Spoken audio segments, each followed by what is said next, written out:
What would you say would be the best brand of water heater?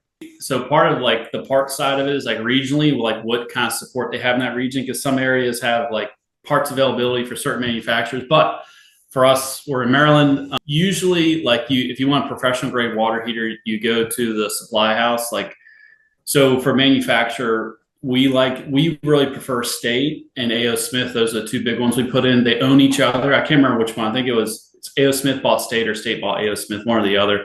But they're made the same. They're the same parts generally. And Bradford White's another good manufacturer. They're high quality. They've always been. For us, the three big ones, the best in our opinion: State, A.O. Smith, Bradford White. They are a great product, and they also have really good support. When you need stuff, they can help you figure out what it is. And